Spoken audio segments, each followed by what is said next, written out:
Ladies and gentlemen, boys and girls, and everybody in between, welcome back to another episode of the Jake Bowtell Sports Experience, the podcast that cannot be killed. My name is Jake, and I'm joined again by the one and only Mr. David Vaughan, the great Oklahoman himself. Thanks for coming back for another one, David. And thanks for having me back. Love it. Had a lot of fun doing the last one. Looking forward to this one. Yeah, of course, we covered the AFC South on our last episode, so make sure you check that one out. Myself and Minnesota Jack did the AFC North and the AFC East last week, so they're up there as well. But today, we're looking at the AFC West, the division that contains the reigning Super Bowl champion, not only from last season, but the season before as well. That's right. The Kansas City Chiefs, they entered the 2023 campaign looking to become the first back-to-back Super Bowl champs. Since the Patriots did it in 2003, 2004, they finished 11-6 in the regular season. It was a bit of a trickier ride last season for the Chiefs. The offense sputtered at times, but the defense held strong. And that 11-6 record booked the division title again. They took the long way round in the playoffs. They beat the Dolphins in the wild card round, the poor old Bills in the divisional round, and then the Ravens 17-10 in the AFC Championship game to advance to a Super Bowl date with the 49ers, their second in 5 years against the 49ers. The Chiefs, they trailed 3-10 at halftime, and they went on to triumph 25-22 in overtime. Champions for a second consecutive season. Fairly unbelievable, really. They've seen a bit of churn over the offseason. They see the departures of Marquez Valdez-Scantling, safety Mike Edwards to the Bills, linebacker Willie Gay Jr., and star cornerback L'Jarius Sneed head to the Saints and Titans, respectively. I was a little bit surprised to see L'Jarius Sneed walk out of the building. He's such a star for them on defense. They managed to retain, and this is just as important as what you lose and what you add is who you manage to keep around. And they defensive tackle Chris Jones, who's racked up 26 sacks across his last two seasons in Kansas City. On offense, they add former Arizona Cardinals wide receiver Marquise Brown. I kind of feel like he might be a fun fit in this offense, as well as former Eagles, Colts, Commanders, and Rams quarterback Carson Wentz. At the draft, the offense came first for Kansas City. They had Texas Longhorns wide receiver Xavier Worthy in round one, and BYU offensive lineman Kingsley Suamataia. Did I say that correctly, David? I don't know if I did, but anyway, Suamataia in the second round. Suamataia. I was so close. The big question for me around the Chiefs this season, it's a basic one, David, but can the Kansas City Chiefs become the first team to win the Super Bowl back to back to back? No one's ever done it. The 70s Steelers couldn't do it. The 80s 49ers couldn't do it. The 90s Cowboys, even the 2 decades long dynasty of the Patriots, none of them ever won 3 consecutive titles. And yet here are the Chiefs, an opportunity to write a fresh piece of history in the sport.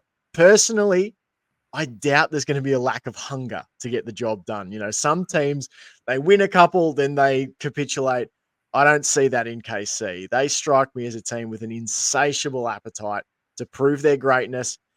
And importantly, they maintain a lot of their cornerstone personnel. And I think of 3 names in those categories. Andy Reid at head coach, Steve Spagnuolo as DC, and Patrick Mahomes at quarterback. I think they've proven that they can evolve and win in different ways. When you contrast their Super Bowl winning season in 2019, where they averaged 28 points per game, which was the 5th most, and conceded 19 points per game, the 7th fewest. You go to last season, the offense averaged just 21 points per game. That was only 15th most in the league. That defense allowed just 17 points per game, the 2nd fewest in the league. So my overriding question is, can the Chiefs go and get the job done again? Perhaps the underpinning one should be, can Steve Spagnuolo cook up yet another Lombardi-winning defense? Because if he does, Mahomes has shown he's going to almost certainly get the job done on the other side of the ball, almost no matter who he's got around him. I think he doesn't get enough credit. Even though he does get credit, I think Spagnuolo, he just transformed that KC team when he came in. Like from having just like an average defense when he first took over to being one of the league's best last season. Very excited to see them. Yeah. Well, they sorry to interrupt. No? He is. I mean, he's kind of the forgotten piece in all of this. Because everyone fawns over the greatness of Patrick Mahomes. Defense isn't sexy. It's just not. Unless you like defense, then it's like, oh man, that was beautiful. And you show it to some casual fan, you're like, man, look at this scheme right here, and they're like, I want more points. They want 45 to 42. But no, I think something that is going to come into account, and it doesn't necessarily come into play when you have a team that goes back to back, but when you have one going for 3 in a row. The number of games that the team has played versus what other teams have played is going to come into play, and attrition is going to start to play in more than with other teams. And you won't notice it so much at the beginning of the season, but you'll notice it around week 14, week 15, week 16. Those legs are going to get awful heavy. Yeah, definitely. Like, I mean, if they win 3 in a row, then I don't know, but for me, I would essentially say, well, that's the greatest team of all time. It would have to be.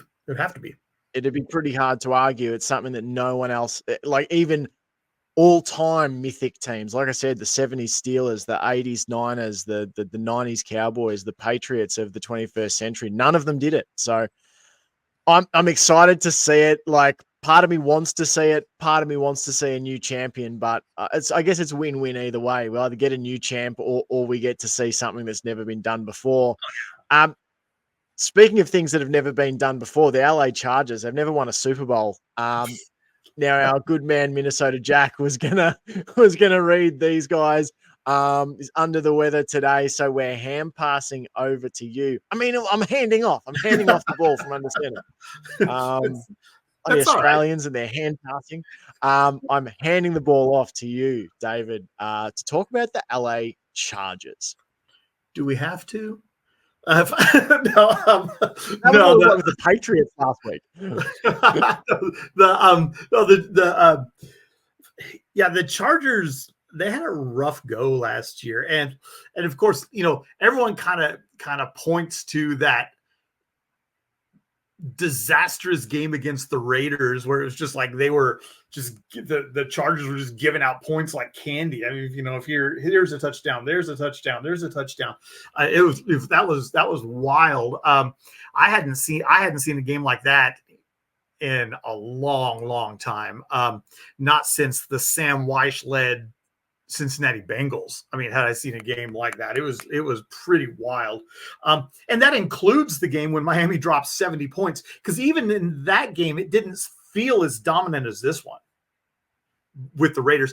And that may be because the Raiders weren't a particularly good team and they did that to the Chargers. So that maybe there was kind of that. But yeah, you look at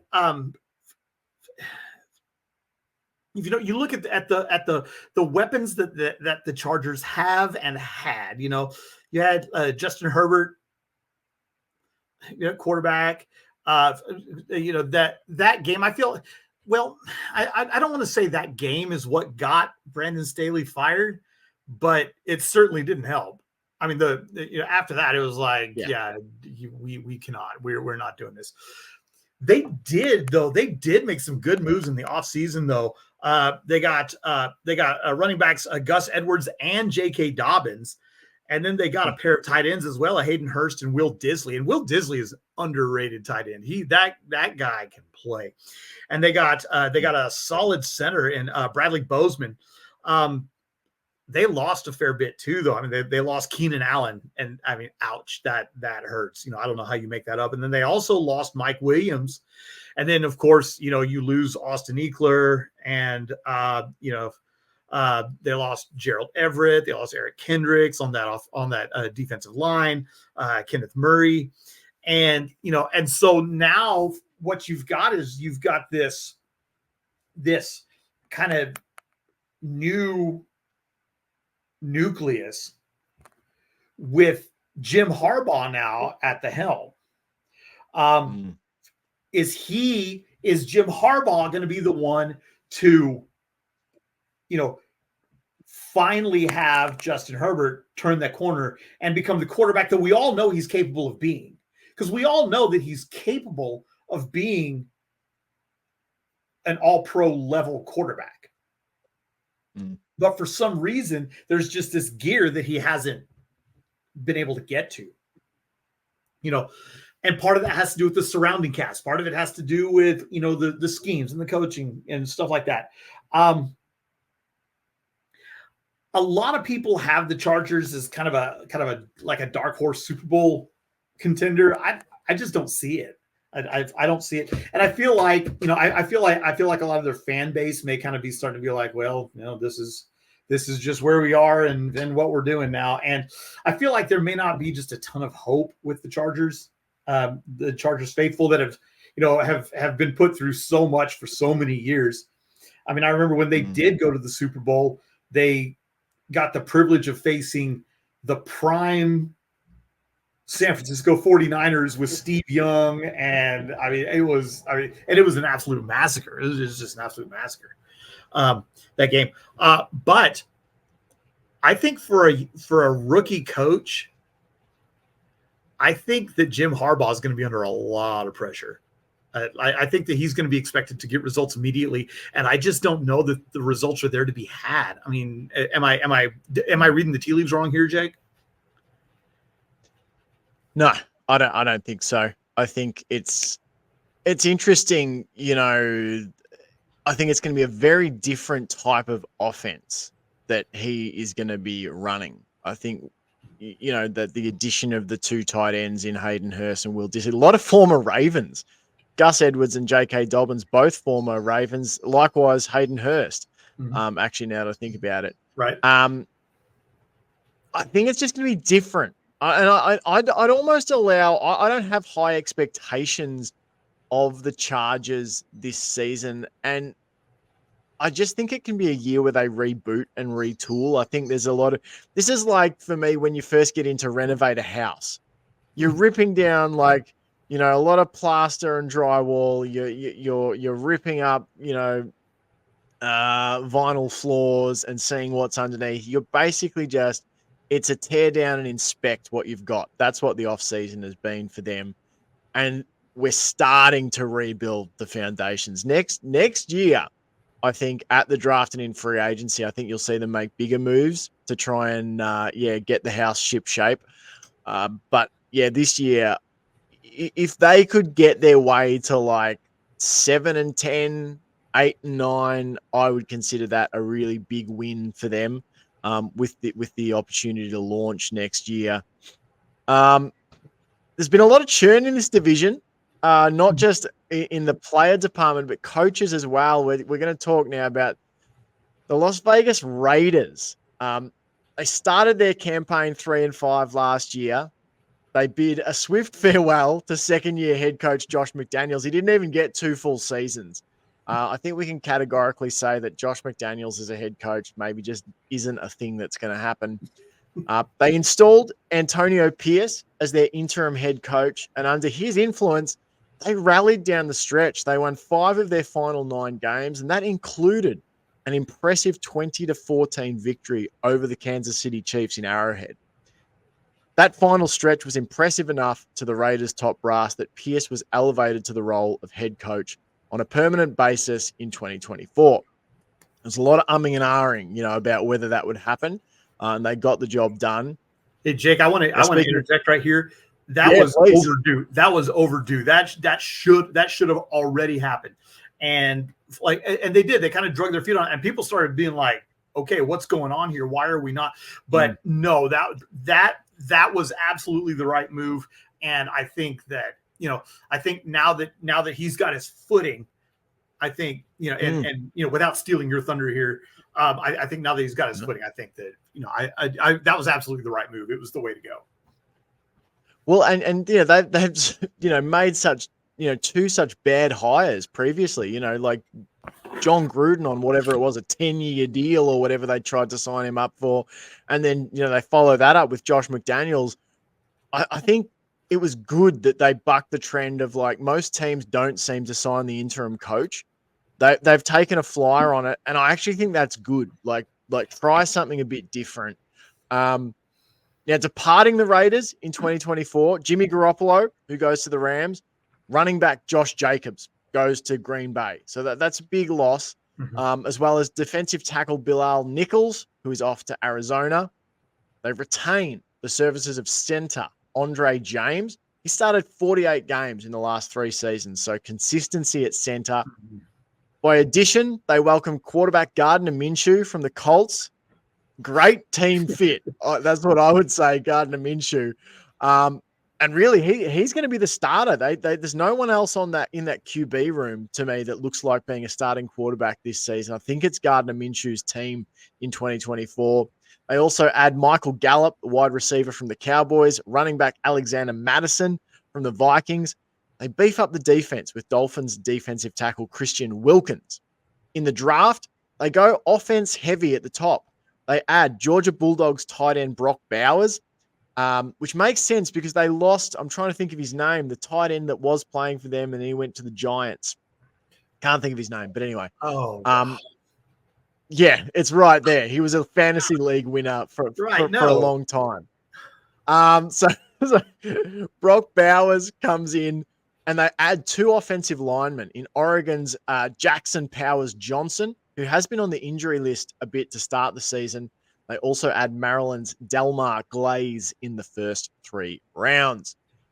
Now, we talked about Antonio Pierce, and for me, the big question does linger around him. And I'm not trying to be negative here. I'm just putting out the fact that, can the interim coach take interim wins and turn that into sustainable full-time success? I think it's fair to judge this as something of a restarting year. We just talked about Jim Harbaugh sort of ripping the house down. I don't know if it's a full rip down, but this is the first opportunity Antonio Pierce and his staff had to conduct trade and free agency cycle their way, scout and draft talent their way, run a preseason camp their way, the way they want to run it, to steer the Raiders more in the direction that Antonio Pierce believes they should be pointed. So the way I look at it, I think Las Vegas have to be, they've got to make themselves an uncomfortable out for any team they come up against. I don't expect them to win 11 or 12 games. I don't really expect them to make playoffs this year. But what I would expect to see for me to give them a tick is that same ferocity and violence that they'd captured under Pierce in the final 9 games. And I want to see that replicated across the 17 games. Many an interim head coach has given a team a mid-season boost, and there's maybe not been able to maintain the rage when given the reins full time. I think a season in the range of 9-8 and competing from start to finish would be a massive tick from me. I think it's more how it looks and feels in 2024 that matters most, because they are an insipid watch at times under Josh McDaniels last year. And then you can sprinkle a long-term quarterback at the draft in 2025. That'd be my plan. A season that gets you excited for what can be, and then you go ahead and you add yourself a top 10 QB in 2025. As much as I love Gardner Minshew, I'm just not convinced that he's going to secure himself as a long-term starter. I don't know about you, but yeah, that's where I'm at. Well, and I was going to ask that though. I mean, do you bring in a guy like Gardner Minshew and ask your fan base to support him for just 1 year? I mean, he's a big personality in a big personality city. So I feel like that their signing of Gardner Minshew was kind of a statement that, hey, he's going to be our guy. And if they can keep him upright, because I mean, we all know what he can do. The Minshew magic is a thing. It's a real thing. And so, it's not quite at Fitz magic level, but I mean, it's a thing. And he's a solid quarterback. He's not ever going to be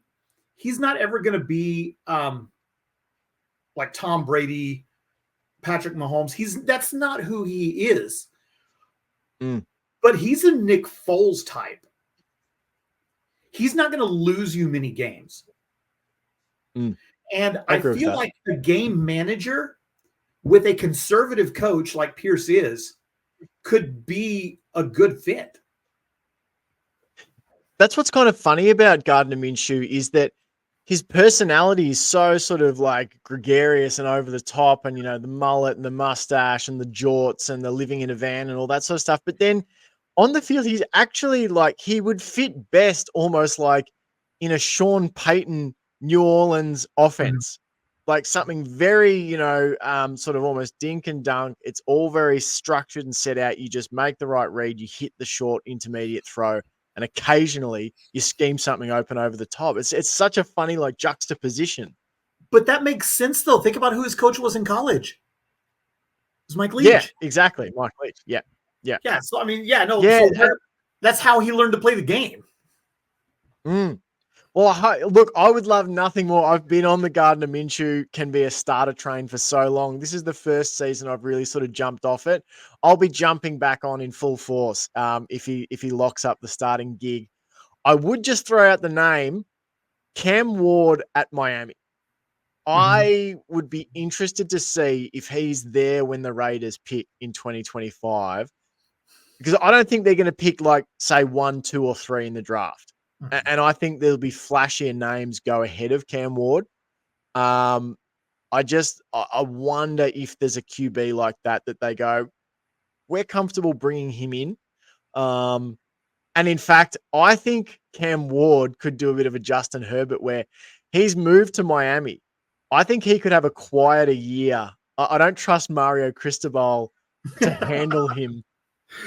And so you might almost get him at a lower sort of draft price than you might have expected, because he might not flash as much as he was at Washington State, at Miami. But anyway, we've digressed into 2025 draft talk. Well, we've got a whole off season to talk about that. I'm going to punt the ball to you, David, correct terminology, Yes.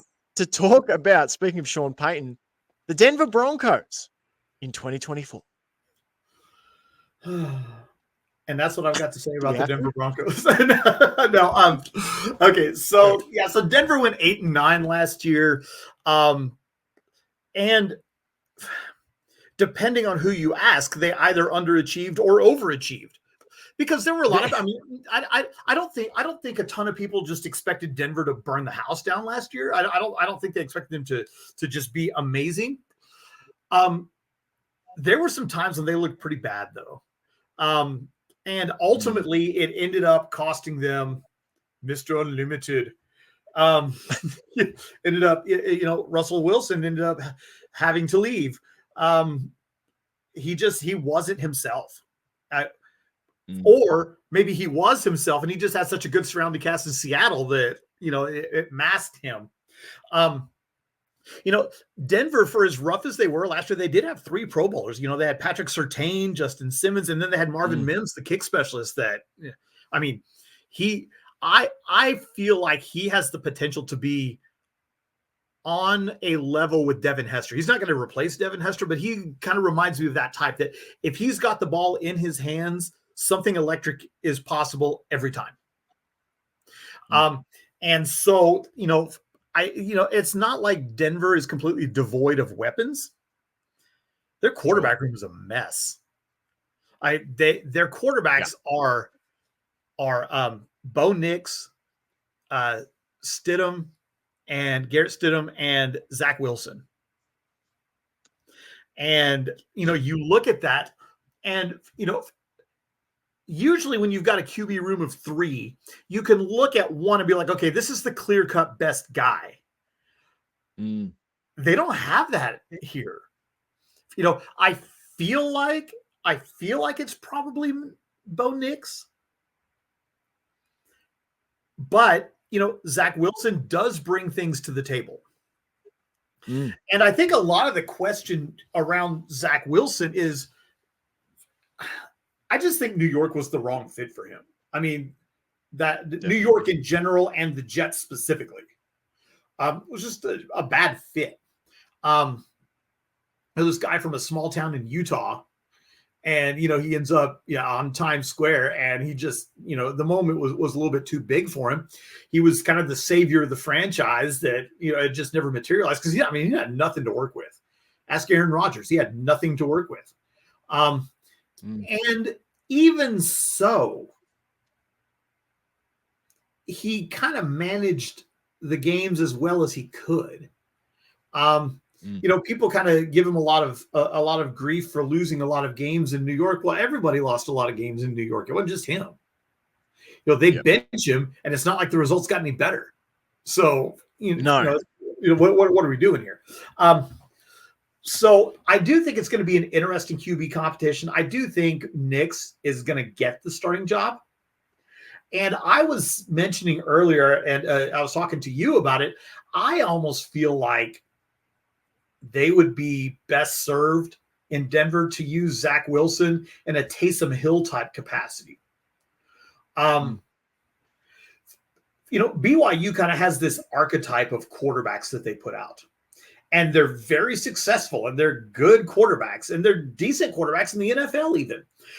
If you go back, the list just goes on and on. You've got Zach Wilson, but you've got, Taysom Hill, and you've got Steve Young, and you've got Steve Sarkisian, and you've got, Jim McMahon, and so they kind of have this, they were called quarterback U for a long time. And, they still kind of are. They're still putting quarterbacks into the NFL. But they're not ever traditional quarterbacks. Jim McMahon was about the only traditional quarterback that BYU ever put into the NFL. And there's nothing traditional about Jim McMahon. But so we look at this Denver team, and, they really didn't make very many notable moves. They got younger offensively. If I had to sum up this Denver Broncos team in one word, it's uninspiring. Like, I don't look at this Broncos team and see much capacity for anything. I think they're going to struggle to win games. They've got a stretch from week 4 to week 8, and that's going to be their chance to win some games. I think that 5 wins may be generous for them this year. And it's wild because the Broncos, they keep having these decent quarterbacks, decent to good quarterbacks, and they keep running them out of town. They had Drew Lock, and he was all right. He did fine. And, they had Russell Wilson, and he's Russell Wilson. But he had him just about 500. They keep running these quarterbacks out of town, and then they keep blaming the quarterback. Well, yeah, because there's no consistency at the quarterback position. And that's things. You look at the teams that are successful year in and year out, the teams that are always making the playoffs. Well, what do they have in common? Well, they've had a quarterback that's been in place forever. You've got Baltimore with Lamar Jackson. You've got Kansas City with Patrick Mahomes. You've got, even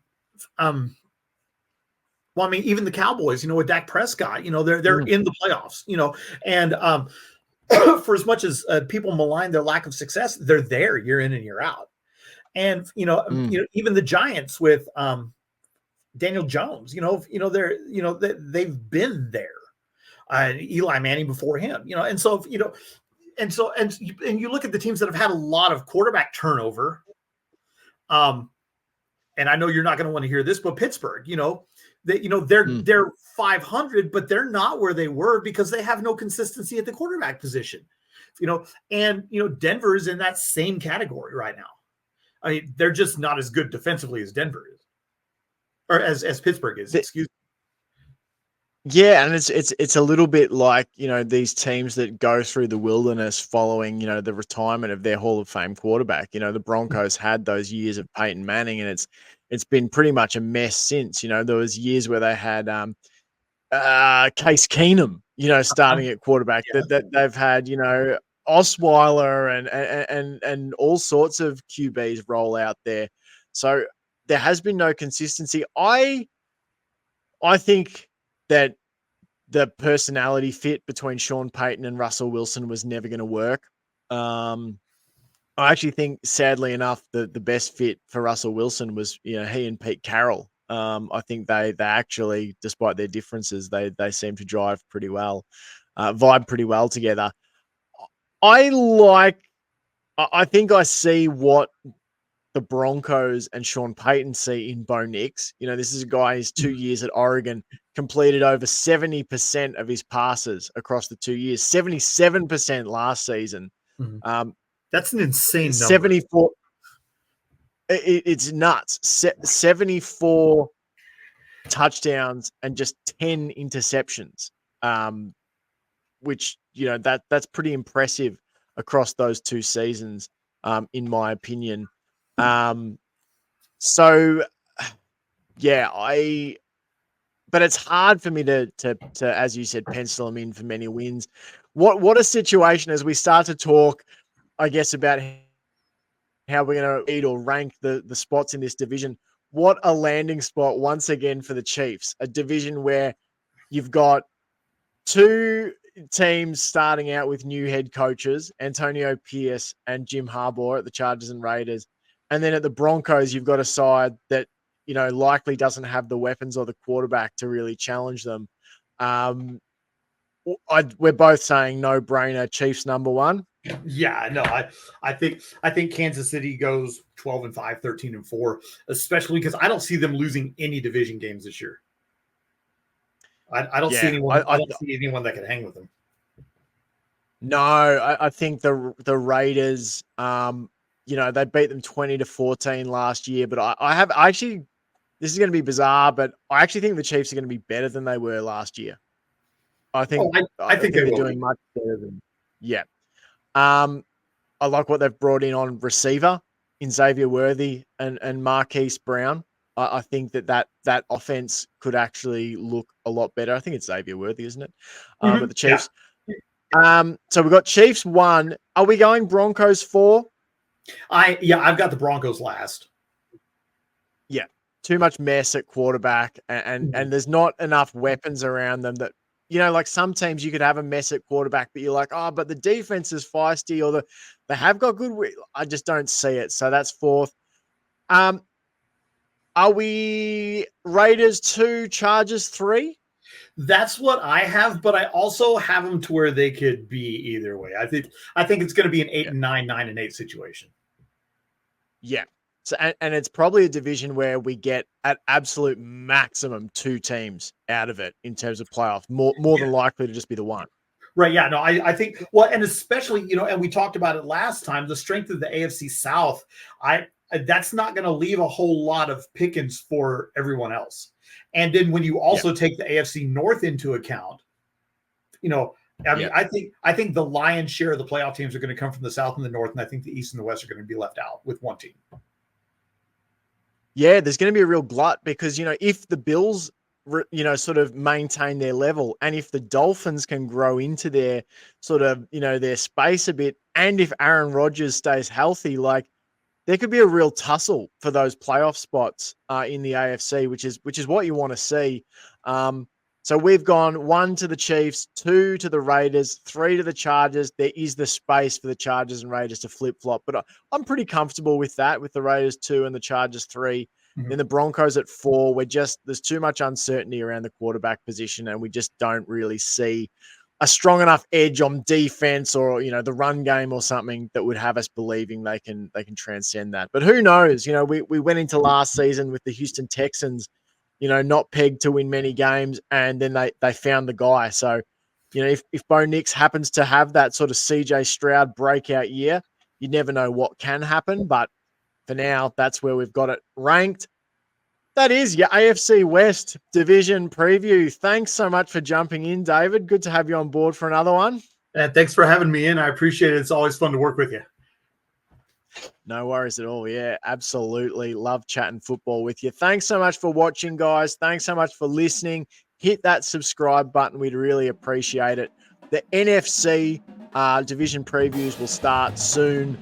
You can look out for those. But until next time, get some football up, ya.